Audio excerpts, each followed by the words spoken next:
G'day everyone. Budget 2022. Well, not a huge number of surprises in it. And today we've assembled our expert panel from Pride Advice, Number Super and Number Group. Just reintroducing the team, of course, Brett Schatto, our CEO, Tim Brady, Senior Financial Advisor, Azlin Lutfi from Number Super, and of course, Daniel Martinez from Number Group. Great to have you along, guys.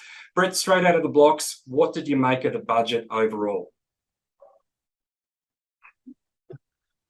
Not a lot, which is probably a good budget. There weren't a lot of talking points. Woke up this morning, got inundated with the interpretations of what it meant, and the fact that people and businesses were able to get that stuff out to us meant there wasn't necessarily a lot to go through. Yeah. So proof will be in the pudding, and perhaps it was. You should perhaps look at this in terms of what might happen next May. But it was just an interim budget at this step, and not a lot to report. Yeah, definitely. And Azlin and Daniel, not a lot of surprise, really. In fact, really nothing of surprise was there on the tax front. No, there wasn't. No, we knew everything that was coming. Yeah, no surprises. All right, well, folks, just before we run through the couple of things that did come through, of course, we have our general advice warning. Don't do anything without taking advice. And so today we're going to be having a look at some of the key points. Firstly, just around some of the adjustments that have been made. Brett's just going to talk us through the impacts for the seniors health card and also the age pension. Azlin's going to talk about self-managed super funds for those of you who are trustees out there. Tim and I are going to have a quick chat about some of the measures around housing and the housing side of the budget, because there were some actual changes and some measures on that aspect. And then Daniel, we're going to have a chat about the tax side of things as well. So folks, let's start off with Brett. There are a few changes coming through, some of them already being discussed in the past. Seniors health card, just run us through some of the things that we saw last night. Thanks, Tony. Yeah, look, the Commonwealth Seniors Health Card is a card for self-funded retirees. You've got to be of pension age. So if you are getting a part age pension, then you'll have the pensioner concession card. So this card's designed for people that are self-funded, but there's an income test threshold that previously, as you'll see on the screen, for a single, it was $61,284. That's going to go to $90,000, and for a couple, from $98,000 up to $144,000. So what that is, it's the adjusted taxable income of an individual plus the deemed income on an account-based pension. So as long as you're under those thresholds, you're going to qualify. And many people don't actually think about the Commonwealth Seniors Healthcare Card because they think they're a self-funded retiree. But some of the benefits that these cards give you are cheaper medicines under the pharmaceutical benefit scheme.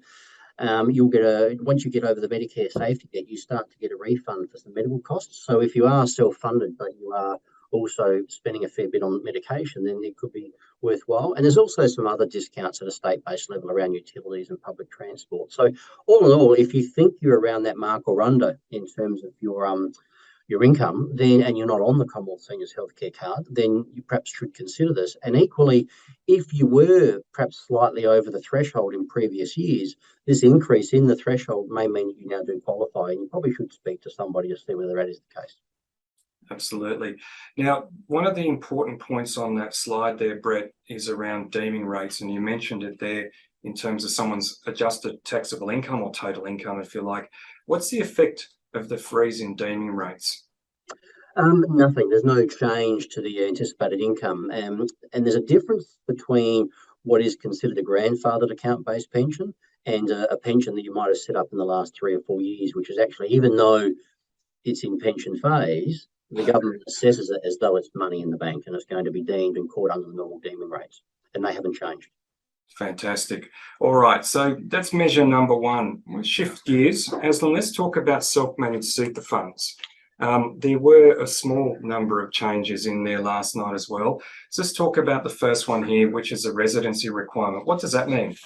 Yeah, so in the 2022 budget, Tony, there was the proposed measure where we were going to see relaxation of the residency requirements for SMSS. And that was actually a measure that was set to commence from 1 July 22. But we've just been told that this will be delayed to 1 July after the date of royal assent. So we still need to see this be introduced. So unfortunately, there is a deferral of this measure, which is disappointing because it would have allowed greater flexibility for any non-resident SMSF trustees to continue contributing to their funds or maintaining their fund whilst overseas. So unfortunately, we're going to see that deferred for a little while longer. All right. And so what does the measure actually contend with? You talk about a trustee being overseas. What exactly are the rules around that at the moment? Sure. So at the moment, we know the fund needs to be established in Australia. That's very yes or no, very easy to confirm. The two extra tests, there were going to be changes in the proposed measures. So the first one is the central management and control test, where the high-level decision-making of an SMSF needs to be done in Australia. And there was currently a safe harbor period of 2 years.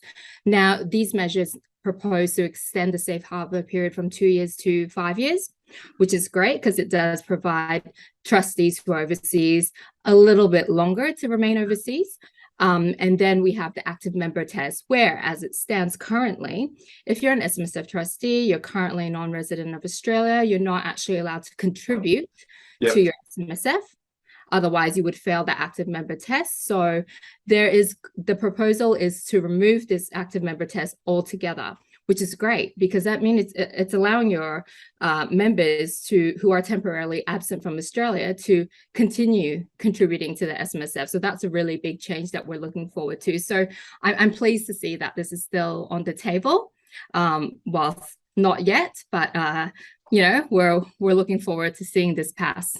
Absolutely. All right. So some important stuff there for SMSF trustees and making sure they meet their obligations. Shifting gear again, Tim, let's talk about housing. Now, this did come up last night, some more changes on Downsizer. Yeah, the Downsizer rules were mentioned, a change in the rules were mentioned in the election, actually, and this is actually just confirming what they were talking about then. So years ago it was 65, then it was 60, legislated to 60-year-olds, and now they're talking about for 55-year-olds, above 55. You can sell a principal place of residence or a property that was a principal place of residence at some point in time. It has to be held for 10 years. And then depending on the situation, you can put in up to $300,000 each into superannuation without worrying about superannuation caps.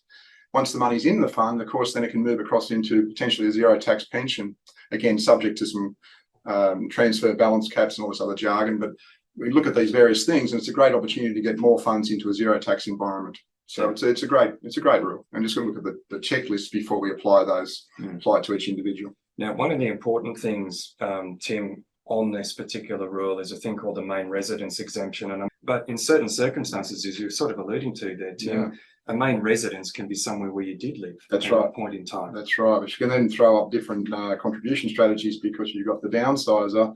And potentially then if you're selling something that's got capital gains tax, then you might be able to use some concessional super contributions to defray the capital gains tax on the same property. So there's a few little different ways you can look at it. Absolutely. Yeah. So it can potentially form part of a multi-pronged strategy. Advisors love this stuff. Very much so. Absolutely. All right. So switching gears then, on the tax side of things, Daniel, looks like the stage 3 tax cuts for the time being, at least, looks like they're going to remain in place. Is that your view as well? That's the message that the budget's come across. They're not making any changes to that stage 3 cuts yet. We don't expect any movement unless in 6 months' time, the next budget, we have another update. All right. And then we've got some others on the page here. Childcare subsidies. How did they change? A lot's been put in the media about that. What's the difference? So the big difference is the threshold has now increased. The family income caps out from $530,000 now. So if your combined family income is below this amount, you can actually access the childcare subsidy rebate. Terrific. The third point, crypto taxes. Again, it's been in the paper a little bit. What's this about? Crypto, the big change is that the government is actually legislating to remove crypto from foreign currency to be specifically treated as an asset. Yeah. Okay. And so bottom line is then it becomes a taxable asset if you're making money on it? Mm-hmm. Correct. Okay. What about capital losses if someone hasn't done so well in crypto over the past year or so? Can they carry forward a loss like they do on other assets? That's right. That's right. Losses will be carried forward indefinitely until you make another capital gain. Definitely. That could come in handy. It could come in handy. And Brett, you had an interesting view off camera just a moment ago about this particular issue and the way it potentially intermingles with other things such as trust income. What were you thinking there? Yeah, absolutely, Tony. I've come across a few situations where adult children that are into all this sort of stuff, crypto and trading and doing those sorts of things. When you've got a family trust and your accountant is doing distributions through to adult children, perhaps not so prevalent going forward that it has been in the past, but these things have been around for a while, and whether your adult child has done well or not, there is a consequence, and these trades need to be factored in when you're doing a tax return. And so the fact that money has to move from an individual's bank account into a crypto trading account, and the money is then taken back out, the ATO can see when money is trading into and out of a crypto account. And so going back to your adult kids and trying to get a reconciliation of exactly what they've done over a period of time, there could be a lot of transactions involved, and it could make a tax return more complex than it might need it to have been. All right, so it's good advice there, is keep an eye on the detail. Just the last point here, Daniel, about family trusts. Again, there's been a bit mooted in terms of potential changes with family trust. Did anything come through last night? What's come through is the advice that we'll finally see a resolution to this. At the moment, the ordinary family trust distributions are a little bit in the air at the moment, but we do think we'll finally get a final answer by the end of the year. All right, so watch this space. Well, look, folks, that gives us a fairly high-level summary of some of the things that came through in the budget last night. But of course, it's not a particularly driving budget in terms of change or an agenda at this stage. And I don't know about the rest of the panel, but personal view is that we're really being butted up, for want of a better term, for some much bigger changes to come through in the May budget next year, whether they be around taxes or whether they be around some of the spending programs. So we're going to have to wait and see on a lot of these things, as Azlin was talking about, still waiting to see on royal assent, as they call it, for legislation on SMSFs. And as Daniel's talking there about the family trust issue and a few other things, we're getting some detail, but yet to really see the full detail on things. So watch this space. So while we've got you folks, just a reminder that we have the lines raw. Keep tabs on what's going on. Many people at the moment also very focused on what's going on in their portfolio and markets, understandably. Videos are there and available if you're interested in just keeping an eye on what's going on. The video we sent out a couple of weeks ago remains entirely relevant for the themes, and we're just starting to see a good earnings season in the United States coming through, and that should augur for maybe some more steady markets in the near term. But of course, if you have any questions, contact any of your team here and ask them if you would like a bit more of an update on what's happening. So folks, that's pretty much it for today. Panel, just before we leave it, any further comments, questions, Tim, anything from you? Well, like any proposals, you wait till you see the colour of the legislation. So with the Downsizer wouldn't start until at least 1 January, but maybe even 1 April. So just little things like that. Just don't jump at anything, just double check. Absolutely. And Azlin, from your perspective on the super and the tax side of things? No, I think as you said, Tony, we're looking forward to the May 23 budget, because that's when the juicy stuff happens. Yeah, it looks like it, doesn't it? And Daniel, anything further from your side of things?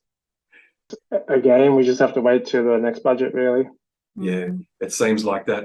And Brett, any final thoughts from you just in terms of strategies for people or anything they should be focusing on between now and the remainder of this financial year? I know we've still got a long way to run. I think perhaps revisit your budget and look at how much income that you need. Inflation has come out and it's higher than perhaps anticipated. And I'm trying to work out how to pay my next electricity bill, and working out these increases over the coming 12 months, it might impact your cost of living. So, go back and have a rethink about what you need to spend.